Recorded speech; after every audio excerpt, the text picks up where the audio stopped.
अगर आप stock market में नए हैं, बहुत रीसेंट टाइम्स में ही आपने ट्रेडिंग करना सीखा है और चाह रहे हो टेक्निकल एनालिसिस मुझे समझ में आ जाए, कोई स्ट्रेटजी ऐसी मिल जाए जिससे मुझे ये कॉन्फिडेंस मिल जाए कि मैं ट्रेड कर सकता हूं, चाहे स्टॉक मार्केट में हो, चाहे क्रिप्टो की ट्रेडिंग आप करते हो या किसी और ऐसी मार्केट में आप ट्रेड करते हो जहां पर आपको इस तरह का चार्ट और इस तरह की कैंडलस्टिक्स दिखाई देती है, वहां पर ये स्ट्रेटजी काम करने वाली है।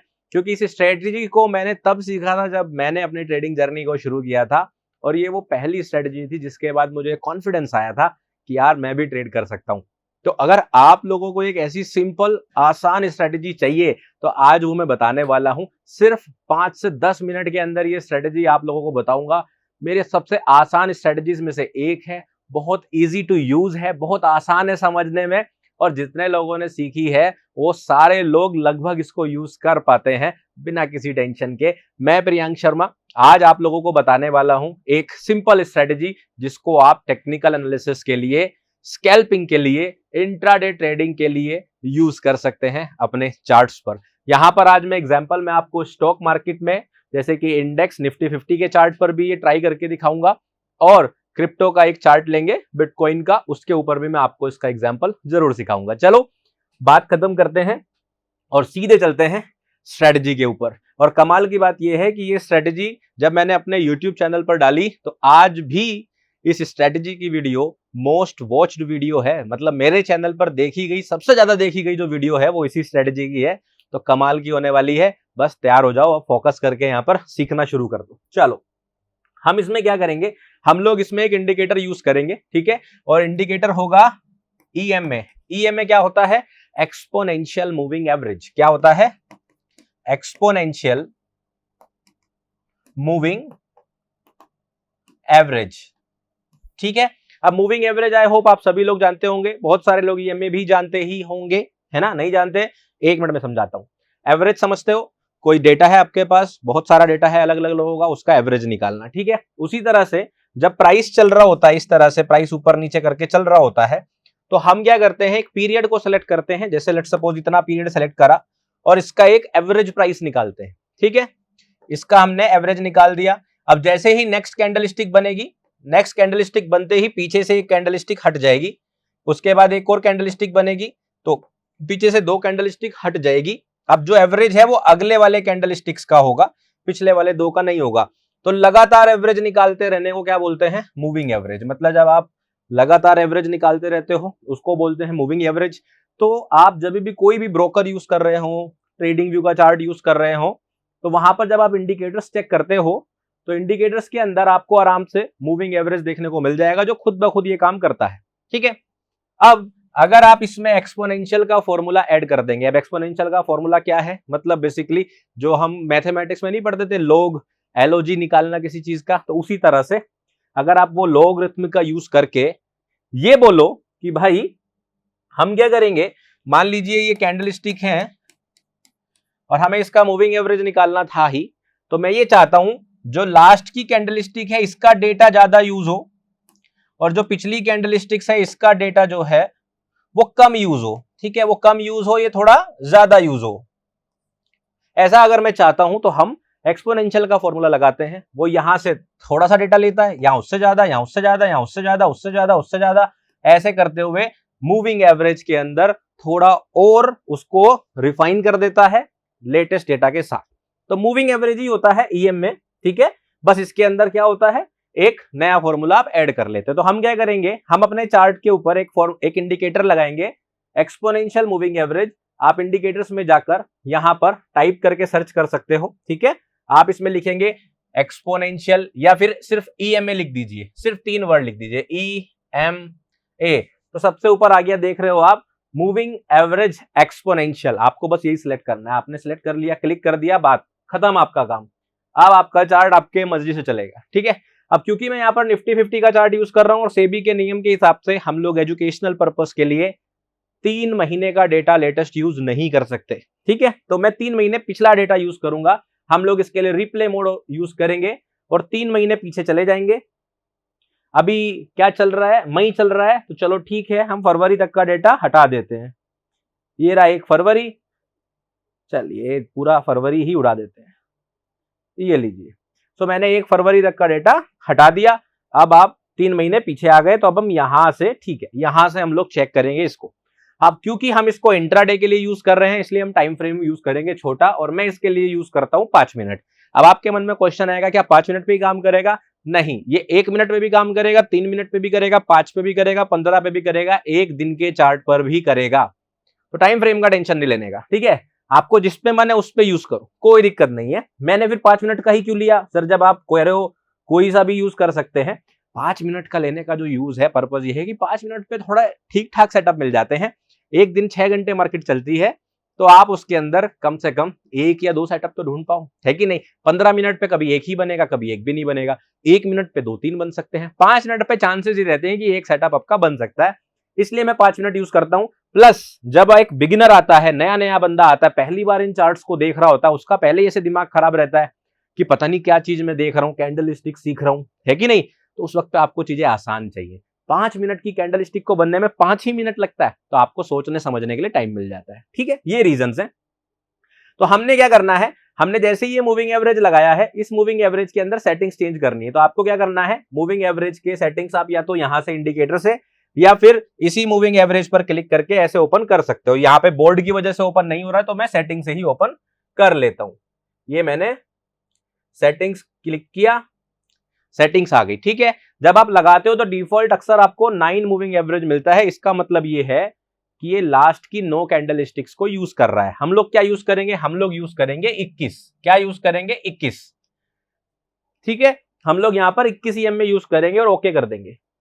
बाकी आप इसका कलर बदलना चाह रहे हो, वो सब आप चीजें अपने हिसाब से डिजाइन कर सकते हो। बोलो सर मेरे को तो ब्लू नहीं, मेरे को तो पिंक कलर पसंद है, पिंक लगा लेना भाई। आपको अगर ब्लैक पसंद है, ब्लैक लगा लेना, जैसा चाहो। जैसे कैंडल स्टिक देखो, ज्यादातर लोगों को रेड और ग्रीन पसंद है, मुझे ब्लैक और ग्रीन पसंद है, तो मैं ब्लैक और ग्रीन लगा लेता हूं, कुछ फर्क नहीं पड़ता, ठीक है। चलिए अब आपको क्या करना है, इस मूविंग एवरेज को अपना सपोर्ट रेजिस्टेंस मानते हुए चलना है। क्या मानते हुए चलना है, सपोर्ट एंड रेजिस्टेंस। क्या है, EM में है, एक्सपोनेंशियल मूविंग एवरेज। अब ये आपके लिए सपोर्ट रेजिस्टेंस का काम करेगा। अब आप देख सकते हो सेंटर में रिप्ले मोड लिखा हुआ आ रहा है, ट्रेडिंग व्यू का फीचर है, मेरा नहीं है। ट्रेडिंग व्यू ये बता रहा है क्योंकि बहुत सारे लोग इंस्टाग्राम पे क्या करते हैं, रिप्ले मोड ऑन करते थे रील बनाने के लिए और दिखाते थे कि देखो मैंने यहां ट्रेड एंट्री करी और वहां पंप कर दिया। वो ऐसे प्राइस को चलाते थे क्लिक करके, और प्राइस चलते हुए दिखता था। लोग सोचते थे कि भैया बहुत बड़ा प्रो ट्रेडर है। वो प्रो ट्रेडर नहीं होते। वो जो रील्स दिखा दिखा के आप लोगों से पैसे खींचने की कोशिश करते हैं ना, वो कोई प्रो ट्रेडर नहीं होते। वो सिर्फ फोटोशॉप एक्सपर्ट होते, एडिटिंग एक्सपर्ट होते हैं, ठीक है। तो इसलिए ट्रेडिंग व्यू ने शायद ये रिप्ले वाला फीचर लगा दिया, लेकिन मैं हमेशा बता के ही चलता हूं कि भाई मैं रिप्ले मोड यूज कर रहा हूं। चलो, तो आपको क्या करना है, बेसिकली आपको कंसीडर करना है कि ये जो मूविंग एवरेज है, मान लीजिए इस तरह से चल रहा है।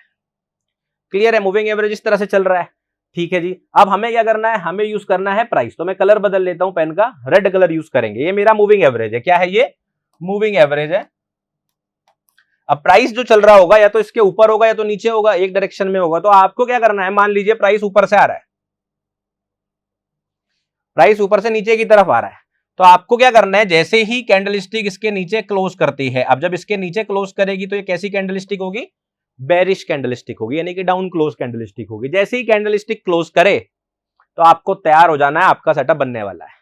बेसिकली हम कर क्या रहे हैं, कंसेप्ट वही है। ये हमारा सपोर्ट रेजिस्टेंस है, प्राइस आता है तो हमें अगर नीचे जा रहा है तो ऐसे शॉर्ट करना है, और प्राइस अगर नीचे से ऊपर जा रहा है तो हमें यहां पर लॉन्ग करना है। तो ज्यादातर इस स्ट्रेटेजी को कब यूज करना है, कंटिन्यूएशन में। ये एक कंटिन्यूएशन स्ट्रेटेजी है। जब प्राइस पंप होना शुरू करता है तो हमें कहां एंट्री लेनी चाहिए, ये उस तरह की स्ट्रेटेजी है। कैंडल के क्लोज होने का वेट करो, हो गई, अब तैयार हो जाओ। शॉर्ट का सेटअप देखना है हमने। हमें क्या करना है, अगली 3 कैंडल स्टिक्स को देखना है बस। नेक्स्ट 3, 1 2 3। चौथी देखोगे देख सकते हो, लेकिन चांसेस ऑफ टारगेट कम हो जाएंगे। मैं 3 ही देखता हूं। अगली 3 कैंडल स्टिक, मान लीजिए अगली कैंडल स्टिक भी बेरिश ही बनती है, ठीक है। तो अगली 3 कैंडल स्टिक में कोई भी एक कैंडल स्टिक बने जो अपोजिट डायरेक्शन में क्लोज हो जाए, मतलब बुलिश कैंडल स्टिक। अब जो कैंडल स्टिक क्लोज हो जाए वो कैसी बननी चाहिए, बुलिश। तो जैसे कि ग्रीन बनेगी, अब मान लीजिए यहां पर एक ग्रीन कैंडल स्टिक इस तरह से बन गई। एक ग्रीन कैंडल स्टिक बनने का वेट करना है। नीचे आने के बाद प्राइस कहां से आ रहा है, ऊपर से आ रहा है, ऐसे आ रहा है, नीचे आया, ग्रीन बन गई कैंडल स्टिक। अब इसके अंदर एक कंडीशन यहां पे ध्यान क्या रखनी है कि ये कैंडल स्टिक जो है, इसका क्लोजिंग प्राइस मूविंग एवरेज के ऊपर नहीं आना चाहिए वापस। अगर प्राइस वापस ऊपर क्लोज कर गया तो आपको शॉर्ट नहीं करना है, सेटअप कैंसिल। ऊपर की तरफ ग्रीन कैंडलस्टिक बने लेकिन इसके ऊपर क्लोजिंग ना दे, तो जैसे ही ऐसा होता है अब आपको क्या करना है, इस कैंडलस्टिक के लो पर यहां पर आपको एंट्री प्लान करनी है। क्या प्लान करनी है? एंट्री प्लान करनी है यहां पर, ठीक है। इसके लिए क्या करेंगे, अब हम वेट करेंगे कि प्राइस जो है अब अगली कैंडलस्टिक जो बनाए वो इस तरह की बनाए। मान लीजिए अगली कैंडलस्टिक प्राइस ने कुछ इस तरह की बनाई, कोई बात नहीं, कैसी भी बना सकता है, एग्जांपल के लिए बस आपको बता रहा हूं, क्लोज ऊपर नहीं होना चाहिए, ये इंपॉर्टेंट है। अब जैसे ही अगली कैंडलस्टिक ऐसे नीचे आना शुरू करेगी, ऐसे आएगी, और जैसे ही यहां टेस्ट करेगी, यहां पर आप डायरेक्ट एंट्री ले लीजिए, आंख बंद करके, कैंडल क्लोज होने का वेट नहीं करना, डायरेक्ट एंट्री, ठीक है। आपको क्या करना है, इस कैंडलस्टिक में अगली में जैसे ही इसका लो ब्रेक होता है, यहां पर आपको अपनी एंट्री प्लान कर लेनी है। सिंपल है। अपना स्टॉप लॉस आपको, अगर ये कैंडलस्टिक का हाई ऊंचा है तो ये वाले कैंडलस्टिक का हाई ऊंचा है तो ये जो भी यहां पर हाई बना है वो आपका स्टॉप लॉस। सिंपल है। और यहां से जितना भी ये डिस्टेंस है आपकी एंट्री का, इसके नीचे मिनिमम 1.5 रिवॉर्ड का टारगेट आपको करना है। सिंपल। कंफ्यूजन हुआ होगा? कोई नहीं, अभी एग्जांपल दिखाऊंगा ना, बिल्कुल आसान हो जाएगा, बिल्कुल आसान। बोल रहे थे सर आसान स्ट्रेटेजी बताऊंगा, इतनी मुश्किल बता दी, टेंशन न लो, मैं बता रहा हूं, अभी बहुत आसान होने वाला है। बुलिश का समझाता हूं तो आपको बहुत आसान लगेगा। देखो, तो देखो यहां पर, अब मान लीजिए ये आपका मूविंग एवरेज है, यहां पर मैं एक मूविंग एवरेज ड्रॉ कर रहा हूं, ठीक है, ये मेरा मूविंग एवरेज है। और इस बार हम चलेंगे नीचे से ऊपर की तरफ, कि प्राइस जो है ऊपर की तरफ जा रहा है, ठीक है। वापस से कलर ले लेते हैं। अब मान लीजिए पहली कैंडलस्टिक इस तरह से क्लोज होती है ऊपर की तरफ, बुलिश कैंडलस्टिक क्लोज होती है, जैसी क्लोज हुई आप तैयार हो गए लॉन्ग लेने के लिए। अब आपको क्या वेट करना है, एक कैंडलस्टिक का वेट करना है, वो कैंडलस्टिक जो ऑपोजिट डायरेक्शन में क्लोज हो, यानी कि ऐसी रेड कलर की, दूसरे कलर की, ये बेरिश कैंडलस्टिक होनी चाहिए। कंडीशन क्या है, इसके नीचे क्लोज ना हो, ऊपर ही रहे, ऊपर रहे। जैसे ये हुई, इसके हाई पर आपको एंट्री प्लान करना है, जहां से भी प्राइस घूम के जाएगा वो आपका स्टॉप लॉस। सिंपल है। और ऊपर की तरफ 1.5 आर का आपका टारगेट। बहुत आसान सा सेटअप है। एक दो कंडीशन बोनस की है, लास्ट में बताऊंगा क्या ध्यान रखना होता है जिससे आपका विन रेट बेहतर हो सके, वो भी बताऊंगा। अभी मैं आपको एग्जांपल में समझाता हूं, तुरंत समझ में आएगा आपको कि ये क्या कहना चाह रहा हूं मैं बेसिकली। चलो आप देखो चार्ट पे समझते हैं। हमने क्या वेट करना है, प्राइस एक तरफ से दूसरी तरफ जाए। तो जैसे कि आप यहां पर देख सकते हो, प्राइस नीचे से ऊपर जा रहा है, क्लियर है, ऊपर गया, ये वाली ब्रेकआउट कैंडलस्टिक है, ये वाली कैंडलस्टिक ने ब्रेकआउट किया, ऊपर की तरफ क्लोजिंग दिया, बिल्कुल सही।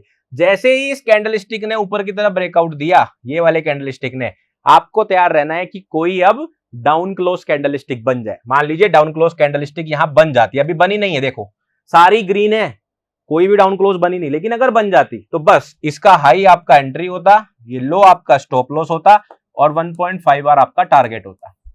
इस तरह से अब एग्जांपल देखते हैं। ये मैं आपको बस एक एग्जांपल मतलब पेन से समझा रहा था। अब यहां पर नहीं बना है सेटअप, यहां पर भी नहीं बना है, यहां पर भी नहीं बना है, क्योंकि हमें इस तरह का नहीं चाहिए। हमें चाहिए प्राइस या तो ऊपर से नीचे जाए या नीचे से ऊपर जाए, ये ध्यान रखना। टेस्ट करके जा रहा है, ये नहीं है सेटअप, ये भी आपको ध्यान रखना है, ठीक है। चलो अब देखते हैं और थोड़ा पीछे चलते हैं। यहां पर बना है, बिल्कुल बना है, यहां पर बना है, यहीं पर देखते हैं। चलिए यहां पर देखते हैं हम इस सेटअप को। अब देखो प्राइस नीचे से ऊपर जा रहा है, नीचे से ऊपर जा रहा है, राइट। पहली कैंडलस्टिक आई ब्रेकआउट कैंडलस्टिक, ये आई कैंडलस्टिक जिसने पहली बार ऊपर की तरफ क्लोजिंग दिया। क्लोजिंग देते ही क्या करना है, 3 कैंडलस्टिक के अंदर ब्लैक कैंडल बनना चाहिए। एक दूसरी कैंडलस्टिक ही ब्लैक बन गई ब्लैक, वेरी गुड। जैसे ही ये कैंडलस्टिक ब्लैक बनी, अब मैं थोड़ा रिप्ले मोड थोड़ा पीछे कर रहा हूं जिससे आपको लाइव समझा सकूं, अब देखो ऊपर गया, ऐसा आपको दिखेगा, इसलिए आपकी आंखों को प्रैक्टिस करा रहा हूं। अगली कैंडलस्टिक का वेट करेंगे, कैसी बनी, ग्रीन बन गई, कोई बात नहीं, हमें ब्लैक का वेट करना है। बन गई डाउन क्लोज कैंडल, बन गई ब्लैक कैंडलस्टिक, बस। अब आपको क्या करना है, इसके जस्ट ऊपर जाते ही प्राइस के आपको अपनी एंट्री लगा लेनी है। ये क्या हो गई आपकी एंट्री, इसको मैंने ई लिख दिया, ये आपकी एंट्री है। अब समझ गए, ठीक है। चलो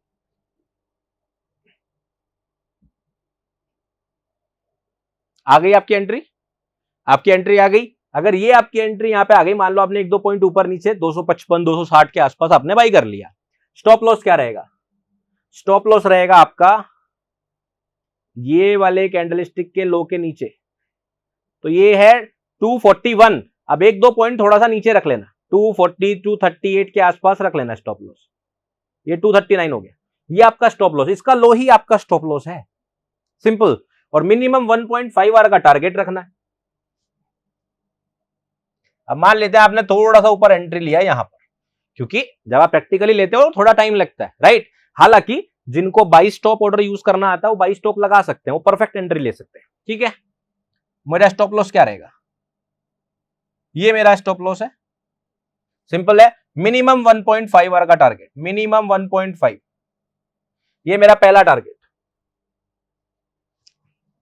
क्या है, 287 का मेरा मिनिमम टारगेट, 287 ये मेरा पहला टारगेट है, ठीक है, लगभग। दूसरा टारगेट क्या करोगे, या तो पीछे का कोई हाई ले लो, या तो पीछे का कोई हाई ले लो इस तरह से, नहीं तो फिबोनाची के भी टारगेट यूज कर सकते हो, या फिर अगर आपको कुछ ना मिले तो रिस्क टू रिवॉर्ड 2 या 2.5, या ट्रेल करते चले जाओ, ट्रेल करते चले जाओ। ट्रेल कैसे करोगे, तब तक होल्ड रखो, आप अपना एक टारगेट तो बुक कर लो। देखो एक टारगेट तो आपको बुक कर लेना है, पहला टारगेट होते ही एक टारगेट तो बुक कर लेना चाहिए।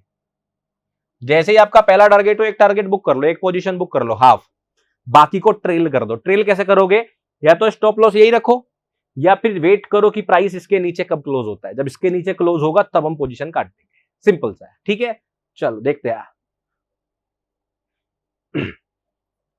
दो टारगेट कंप्लीट हो गए, रिस्क टू रिवॉर्ड कंप्लीट हो गया, बढ़िया रिस्क टू रिवॉर्ड मिल गया 2.87 का, ठीक है। अब मान लेते हैं आप ट्रेल कर रहे हो, जैसे ही टारगेट कंप्लीट हुआ अपने स्टॉप लॉस को उठा के मिनिमम यहां तो कर ही देना, जिससे कम से कम मेरा आधे पोजीशन पर अब लॉस ना हो। ब्रेक इवन तो हमने कर ही दिया, और देखते हैं कि प्राइस कितना जाने को तैयार है। ऊपर चला गया। अब आप देखो, अगर मैं वापस से आपकी मेन एंट्री, जो पहली एंट्री थी जो हमने हाँ यहां पर प्लान किया था, थोड़ा ऊपर आपने लिया होगा, इसका स्टॉप लॉस हमने 239 के आसपास रखा था। एक्चुअल पोजीशन से मैक्सिमम जो रिस्क टू रिवॉर्ड बना, जो आप गेन नहीं कर पाओगे, मैं यहाँ पे झूठा वादा नहीं करना चाह रहा हूं कि आपको ये 7.8 मिलेगा, कभी मिल जाएगा 10 में से एक बार, हर बार इतना नहीं पकड़ पाओगे, लेकिन ट्रेल करते चलो ना, ट्रेल करते चलो जब तक 21 EMA के नीचे प्राइस क्लोज नहीं हो जाता। अभी भी ऊपर ही है, क्लोज नहीं हुआ, ये क्लोज हुआ, अभी नहीं हुआ, ये हो गया क्लोज, ये आपका क्लोज हो गया यहां पर। अगर आपने इस तरह से ट्रेल किया होता, यहां पर आपने अपनी पोजीशन क्लोज करी होती लगभग यहां पर, तो अपनी आधी पोजीशन पर आप 11 आर बनाते, 11 आर, 10 स्टॉप लॉस हो जाते ना लगातार, उससे भी ज्यादा प्रॉफिट। मान लो 2 लोट आपने लिए थे, एक पहले क्लोज कर दिया था, एक लोट पर इतना छोटा स्टॉप लॉस बन ही नहीं सकता किसी और स्ट्रेटेजी में, इसलिए ये स्ट्रेटेजी सबकी फेवरेट बन जाती है, ठीक है, समझ गए, क्लियर। एक और एग्जांपल दिखा देता हूं बेरिश का, ठीक है, कोई बेरिश का एग्जांपल मिल जाता है तो। अब देखो ध्यान ये रखना, ऐसे में स्टॉप लॉस मत कर लेना, ज्यादातर स्टॉप लॉस कहां गलती कर जाते हैं, यहां पर, ये आया नीचे, क्लोजिंग नीचे हुआ, ग्रीन कैंडलस्टिक देखो वापस ऊपर चली गई, तो यहां सेटअप नहीं बनेगा। यहां आया नीचे, ग्रीन कैंडल वापस ऊपर चली गई, सेटअप नहीं बनेगा, नहीं बना। एक और एग्जांपल यहां पर, यहां बन गई, देखो ये नीचे क्लोज हुई, 3 कैंडलस्टिक के बाद ग्रीन बन गया, एंट्री इसके नीचे है, प्राइस ऊपर क्लोज हो गया, उससे पहले नीचे आया, नहीं बना सेटअप, ठीक है। यहां ब्रेकआउट हुआ, 1 2 3, 3 कैंडलस्टिक के अंदर ग्रीन कैंडल बनी, नहीं बनी, तो यहां पे ट्रेड नहीं लेना, ले सकते हो, लो प्रोबेबिलिटी ट्रेड है। जैसे यहां पे टारगेट दिख रहा है, अगर आप इसके नीचे लेते तभी भी टारगेट हो गया, ठीक है, टारगेट हो गया, बट मैं अवॉइड करता हूं, क्योंकि सीन क्या है, कभी टारगेट होगा तो कभी स्टॉप लॉस भी होगा, तो लो प्रोबेबिलिटी सेटअप क्यों लेने, समझ गए। चलो मैं आपको एक बेरिश एग्जांपल जल्दी से दिखा देता हूं, जिससे आप लोगों की प्रैक्टिस हो सके। यहां पर देखो, यहां पर आपका स्टॉप लॉस हो जाता, ठीक है, इसे बचाने के तरीका भी बोनस पॉइंट में बताऊंगा। ये देखो क्लोज नीचे हुआ, हो गया, एक कैंडलस्टिक अगली ग्रीन बन गई, इसके नीचे आपने एंट्री लेनी है, शॉर्ट पोजीशन, देखो यहां पर, ये देखो, ये मेरी एंट्री आई, मेरा स्टॉप लॉस कहां रहेगा, इसके ऊपर, ठीक है। तो कितना नीचे आया, ये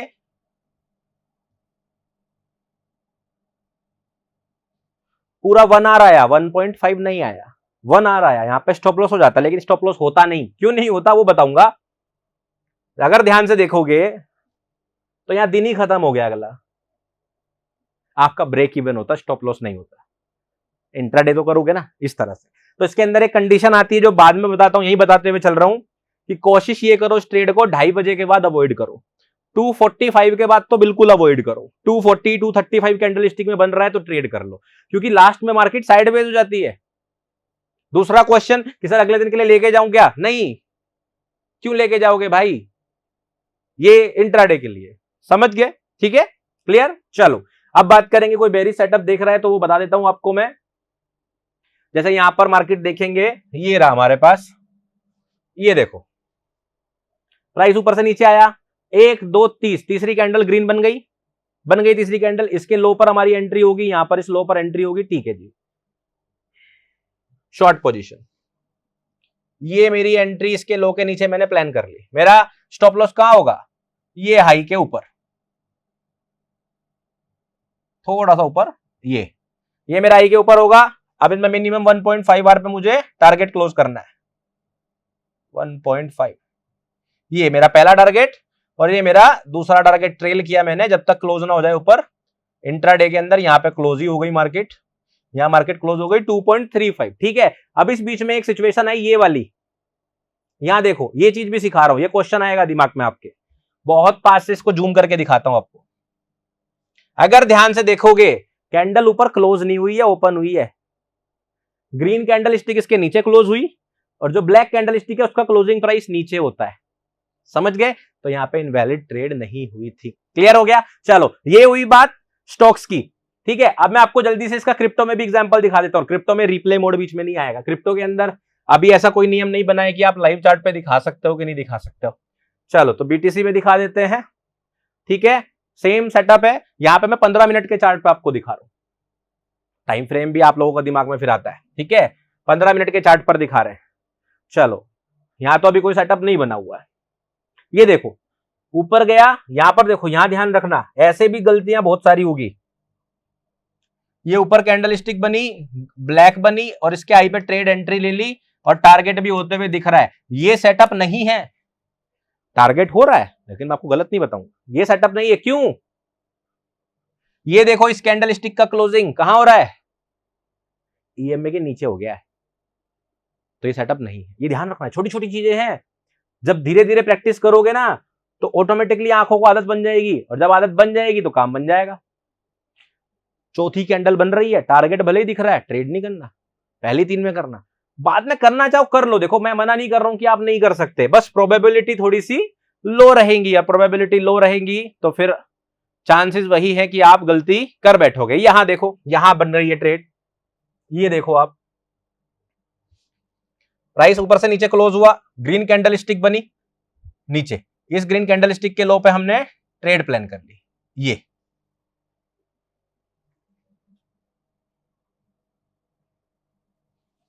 1.4 आर के आसपास का ट्रेड हुआ, नहीं तो आप ब्रेक इवन भी इसमें हो सकते थे। देखो ये बहुत मामूली सा, बहुत पास का केस है, हो सकता है आप स्टॉप लॉस हो गए हो सकता है आप ब्रेक इवन हो गए हो, तो इस वाले को मैं टारगेट कंसीडर नहीं कर रहा हूं, ठीक है। आपसे स्टॉप लॉस मान लो या ब्रेक इवन, क्योंकि टारगेट बहुत पास से मिस करके आया। अब आपका क्वेश्चन होगा सर ऐसे केस में क्या करें? भाई कुछ नहीं कर सकते, प्राइस है, को कुछ भी कर सकता है, हमने तो अपने प्लान के हिसाब से चलना है। ये देखो यहाँ पर सेटअप कितना बढ़िया बना है, आई होप कि ये टारगेट कंप्लीट करेगा, कर रहा है, ये कर रहा है। देखो यहां पर देखो नीचे की तरफ क्लोज हुई कैंडल स्टिक, ठीक है, यहां भी हुई थी क्लोज, लेकिन इस ग्रीन का लो नहीं तोड़ा किसी कैंडल ने, ऊपर क्लोज हो गई वापस, तो यहां नहीं बना था सेटअप। लेकिन यहां देखो ये ब्रेकआउट कैंडल, ये ग्रीन कैंडल, इसके लो के नीचे आपने ट्रेड एंट्री करी, आपका स्टॉप लॉस इसके ऊपर, टारगेट देखो कितना टारगेट है, कम से कम 2.5 आर की ट्रेड है ये, दिखा देता हूं। नहीं तो बोलेंगे कि जिसमें पास का होता उसमें दिखाता नहीं, 11 आर वाले में टूल वूल लगा के सब दिखाता है आदमी। देखो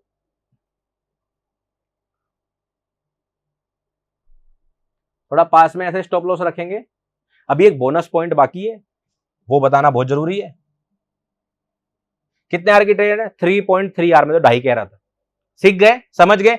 एक सबसे इंपॉर्टेंट पॉइंट जो आपको सबसे ज्यादा परेशान करेगा एज ए बिगिनर, क्या होगा, कई बार प्राइस ऐसा करेगा कि जैसे मुझे अभी तक कोई एग्जांपल वैसा दिखा नहीं, वरना मैं उसको कवर करते हुए चलता जहां पे स्टॉप लॉस हो रहा है। कई बार क्या करेगा, जैसे मान लीजिए ये है, ये वाली कैंडलस्टिक है, आपने स्टॉप लॉस लिया, प्राइस वापस जाएगा, इसको स्टॉप लॉस करके ऐसे गिर जाएगा। कई बार बस प्राइस आपको स्टॉप लॉस करने चला जाएगा और फिर गिर जाएगा और आपको दिमाग में टेंशन आने लगेगी। इसलिए कोशिश क्या करनी है, अपना स्टॉप लॉस यहां पर शुरुआत में नहीं करनी। शुरुआत में तो जो मैंने अभी तक आपको बताया उनके लिए है, जब आपको करते हुए 2-3 महीने हो जाएं, आप थोड़े प्रैक्टिस में आ जाओ, अपने स्टॉप लॉस को मैनुअल रखना। मैनुअल रखने का मतलब यह है कि यहां पर अगर प्राइस वापस ऐसे आता है तो आते ही क्लोज मत करो, कैंडल के क्लोजिंग का वेट करो।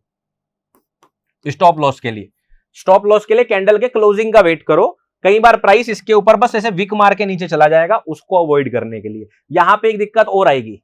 अब ये तो अब मैंने तरीका बता दिया, बोनस पॉइंट यही है। समस्या क्या आएगी कि सर जब मैं इसके ऊपर क्लोजिंग का वेट करता हूं, जिस कैंडल स्टिक में क्लोजिंग का वेट करता हूं वो कैंडल स्टिक इतनी बड़ी बन जाती है और मेरा लॉस इतना बड़ा हो जाता है, फिर क्या करूं भाई? कैंडल स्टिक तो कितनी भी बड़ी बन सकती है, ऊपर क्लोजिंग का वेट करेंगे, पता लगा सारा नुकसान हो गया। तो इसको क्या करना है, इसको कैसे बचाना है? इसके लिए क्या करना है कि आपको 2 तरह के स्टॉप लॉस रखने हैं। इसके ऊपर क्लोजिंग का वेट करोगे मैनुअली, सिंपल है, बट एक हार्ड स्टॉप रखना, हार्ड स्टॉप लॉस रखना है। हार्ड स्टॉप लॉस मतलब कि जो ये डिस्टेंस है ना आपकी एंट्री और ये, किसी भी कीमत पे प्राइस इसके 2 गुने से ऊपर ना चला जाए। जो कैंडल स्टिक है ऊपर जाते जाते अगर इस लेंथ से 2 गुना, मतलब कि आपका इस स्टॉप लॉस पर कितने का रिस्क था, मान लो 1% का रिस्क था, तो मैक्सिमम 2% का ही रिस्क ले सकते हो आप। तो वो एक ही स्टॉप लॉस 2 स्टॉप लॉस के बराबर हो जाएगा, इतना नुकसान होगा, इससे ऊपर मत जाने दो। बस इस तरह से ये ट्राई करके देखोगे और आपके विनरोड में एडिशनल बेनिफिट मिलेंगे। लेकिन क्या करना है, जैसा मैंने आपको पहले समझाया, पहले वैसे प्लान करना है, 2-3 महीने पेपर ट्रेड करना है, ट्रेड नहीं, पेपर ट्रेड करके प्रैक्टिस करना है। जब कॉन्फिडेंस आने लगे तो तब आप ट्रेडिंग करके देख लेना, कॉन्फिडेंस आ रहा है, रिजल्ट अच्छे मिल रहे हैं, फिर ये क्लोजिंग वाला कंसेप्ट अपनाना विन रेट को बढ़ाने के लिए। तो ये वाली चीज प्रैक्टिस करना। प्रैक्टिस करने के बाद अभी तो वीडियो को बता के जाना कैसा लगा, स्ट्रेटजी समझ में आई कि नहीं आई, ये तो अभी बता के जाना। फिर प्रैक्टिस करना और 100, 200, 150, 300 ट्रेड प्रैक्टिस करने के बाद, पेपर ट्रेड करने के बाद फिर मुझे कमेंट करके बताना आपका विन रेट कैसा रहा। मैं इंतजार करूंगा। बाकी और डिटेल में और एग्जांपल्स और इस वीडियो को देखना है तो आप लोग मेरे चैनल पर भी जाकर इस वीडियो को या बाकी ऐसी बहुत सारी स्ट्रेटजीज देख सकते हो। मैं आप लोगों को मिलूंगा फिर नेक्स्ट वीडियो में। तब तक रखिए अपना ध्यान, अपने परिवार का ध्यान। Take care, bye bye.